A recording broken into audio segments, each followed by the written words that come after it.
नमस्ते दोस्तों। आज की कहानी बहुत ही प्रेरणादायक और भावनात्मक कहानी है। कहानी को अंत तक जरूर देखिएगा। चलिए कहानी शुरू करते हैं। सुबह का वक्त था। शकुंतला जी सुबह टहल कर लौटी थीं।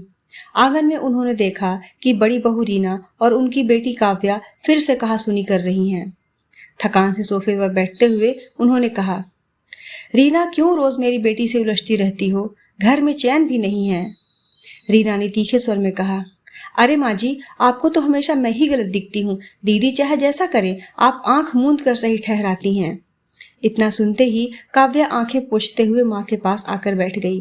काव्या भरे गले से बोली, माँ, अगर शादी के बाद ये चौथी की रस्म न होती तो मैं यहाँ कभी नहीं आती। पापा के जाने के बाद सही समझ जाना चाहिए था कि इस घर की मालकिन भाभी हैं, यहाँ मेरी कोई जगह नहीं। शकुंतला जी ने चौंक कर कहा, लेकिन हुआ क्या है? साफ साफ बताओ। रीना कुंठा से बोली, बस मैंने इतना कहा था कि नाश्ता मैंने बना दिया है, मैं पूजा की तैयारी करने जा रही हूँ, आप अपने भैया को नाश्ता दे देना। काव्या आवाज ऊंची करके बोली, हाँ भाभी, 4 दिन के लिए आई हूँ तो आप मुझसे ही घर के काम करवाइए। जब मैं नहीं रहती तब तो सारा काम आप ही करती थी, अब मुझे देख के आपके हाथों में दर्द हो जाता है। रीना बोली, दीदी बात का बतंगड़ मत बनाइए। माँ जी के आने से पहले पूजा की तैयारी करनी पड़ती है, इसलिए मैंने कहा था। शकुंतला कड़कते हुए बोली, तो क्या मेरी बेटी अब तेरे हिसाब से चलेगी? इतनी ही देर होती है तो जल्दी उठ जाया कर। रीना आहत होकर बोली, वाह माँ जी, आप भी सच और झूठ का फर्क नहीं समझ पा रही हैं। मैं तो सिर्फ व्यवस्था चाहती थी, और अगर घर में कोई आपकी मदद करने लायक हो तो उससे मदद की उम्मीद हो ही जाती है। काव्या तिल मिलाकर बोली, आज तक तो मैं सब अपने हिसाब से ही करती आई हूँ, अब भाभी की गुलामी करनी होगी क्या? रीना ने कहा, आज आपको बना बनाया नाश्ता एक व्यक्ति को देने में इतनी दिक्कत हो रही है, कल को ससुराल में सारा काम कैसे करेंगी? बस रीना, अब अंदर जाओ, सब तुम्हारे हिसाब से नहीं चलेगा। शकुंतला जी तेज स्वर में बोली। रीना गुस्से से कमरे में चली गई। भाभी को मेरे यहाँ रहने से बहुत परेशानी हो रही है माँ। अभी अभी तो ससुराल से नई नई आई हूँ, वह सब मेरा कितना ख्याल रखते हैं, और यहाँ मैं आज ही चली जाऊंगी। काव्या रुआसे हुए आवाज में अपनी माँ से ऐसा कहती है। काव्या तुनक कर अपना सामान समेटने लगी। शकुंतला जी ने उसे बहुत समझाया, पर वह टस से मस नहीं हुई। उसने अपने पति अजय को फोन लगाया और लेने के लिए बुलाया। काव्या की कुछ ही हफ्तों पहले शादी हुई थी।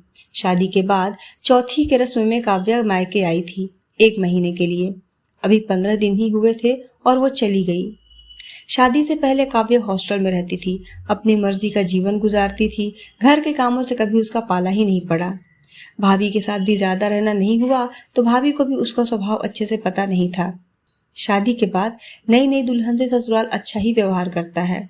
काव्या को ऐसा लग रहा था कि ऐसा आजीवन चलेगा। जाते जाते काव्या ने भाभी से कहा, भाभी अब शायद मैं लौट कर कभी ना आऊं। भैया से कुछ मत कहना, वो परेशान हो जाएंगे। रीना ने शांत स्वर में कहा, दीदी मेरी बात बुरी लगी हो तो माफ कर दीजिए, मैं दुश्मन नहीं हूँ, बस चाहती थी कि आप संभल जाएं। ससुराल आने के बाद शुरू शुरू में सब ठीक रहा, लेकिन धीरे धीरे काव्या को मायके और ससुराल का अंतर समझ आने लगा। वहां सुबह जल्दी उठना, खाना बनाना, सफाई करना, सबकी देखभाल करना, यह सब उसके लिए काफी मुश्किल हो गया था। एक दिन उसने अपने भाई राजीव को फोन किया और बोली, भाई कैसे हो? राजीव नाराज होकर बोला, बहन तूने इंतजार भी नहीं किया और यूं ही चली गई, बहुत गलत किया।